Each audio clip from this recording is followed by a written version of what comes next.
550 किसान समाज संगठन विरोध में जिलापाल को दाबीपत्र प्रदान। एनओसी ननेले बाहाघर एवं सामाजिक काम बाधा सृष्टि करने सहित बेआईन अर्थ आदाय करुवा उपरे 550 किसान समाज नामक संगठन विरोध में कार्यानुष्ठान सह एही संगठन को बंद करने दाबी नहीं आज किसान संप्रदायर बहुत लोक जिलापाल को भेटी अनुरोध करने सह एक दाबीपत्र देइछंती। सुंदरगढ़ में 550 किसान समाज नामक एक संगठन खोली लोकंक ठारू बेआईन भावे अर्थ आदाय कौन सामाजिक काम करने संपृक्त संगठनर एनओसी निहाती आवश्यक कहवा फल किसान संप्रदाय भितर असंतोष बढ़िबारे लागिछि। एहा उपरे रोक लगाइबाकू किसान संप्रदायर बहु लोक आज किसान संप्रदाय पक्षरु जिलापाल को एक दाबीपत्र प्रदान करा जायछि। ए संपर्क में जिला प्रशासन और 550 किसान संगठनर कौनसी प्रतिक्रिया मिल पारि नाही। आगो को देखा जाऊ ए नहीं संविधान विरोधी कार्यकलाप उपरे प्रशासन कौन पदक्षेप नउछि। Bureau report Gangpur live. आम केन्द्र मोर नाम महेश्वर प्रधान आम केन्द्र सेक्रेटरी अच्छी किसान समाज सेक्रेटरी अच्छी।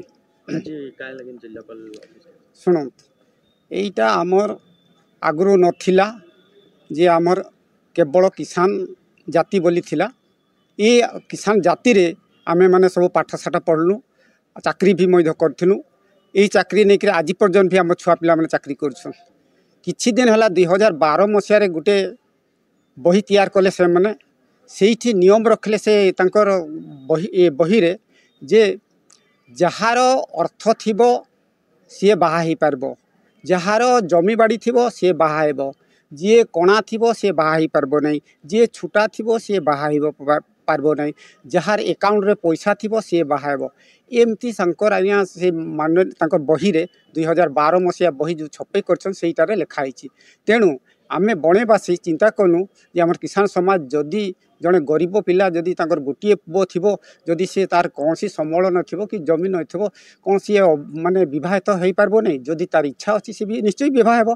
तेणु से नहीं करी आमे आगे केते नियम गुडी जनकर भी समस्त माने कमाणी नहीं संपत्ति नहीं सी जदि तांकर माने अकाउंट रे पैसा नहीं सी कौन सी ही विवाह हो पारबो नहीं, निश्चय विवाह हेबो। तार जदि मनर व्यक्ति ये अच्छी इच्छा अच्छी से निश्चय गोटे झील बाहा हो पारबो आ तार संसार गढ़ी पारबो।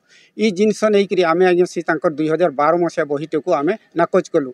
किंतु ये आमर जो 4 जन गोष्ठी जेन अच्छी रत्नाकर किसान, उग्रेसन किसान, भीमसन किसान और ऋषभ किसान ये 4 जन आज्ञा तो ये माने गोटे तांकर क्लब रे गोटे से निज आत्मघोषित गठन करी से माने एबे 2022 मसीहा फेब्रुआरी 4 तारिख रु आरंभ कर प्रत्येक आमर अंचल को बुली बुली जे जी गोटे एनओसी बाहर कर 550 से 550 जदि से माने एनओसी सर्टिफिकेट न देले तमें कहीं बणे को झील देव नहीं आ झील आणब नहीं, जदि जी आणबो तांकू माने 20,000 17,000 फाइन लगिबो।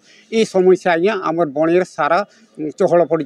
तेणु आमे आज किसान भाई माने आमे एकत्र हो आज आमर जिलापाल को जनवाई बाध्य हेलु। तेणु आज आपंकर सम्मुखें आज उपस्थित होकर आपन को अनुरोध करूँ जे 2012 मसीहार नियम टी रद्द करा जाऊ, तापर एनओसी जो मगेछन से एनओसी भी खारज करा जाऊ। आउ यू जो आमर 4 जन अच्छन से माने आत्मघोषित अच्छन तांको जने बहिष्कार करा जाऊ।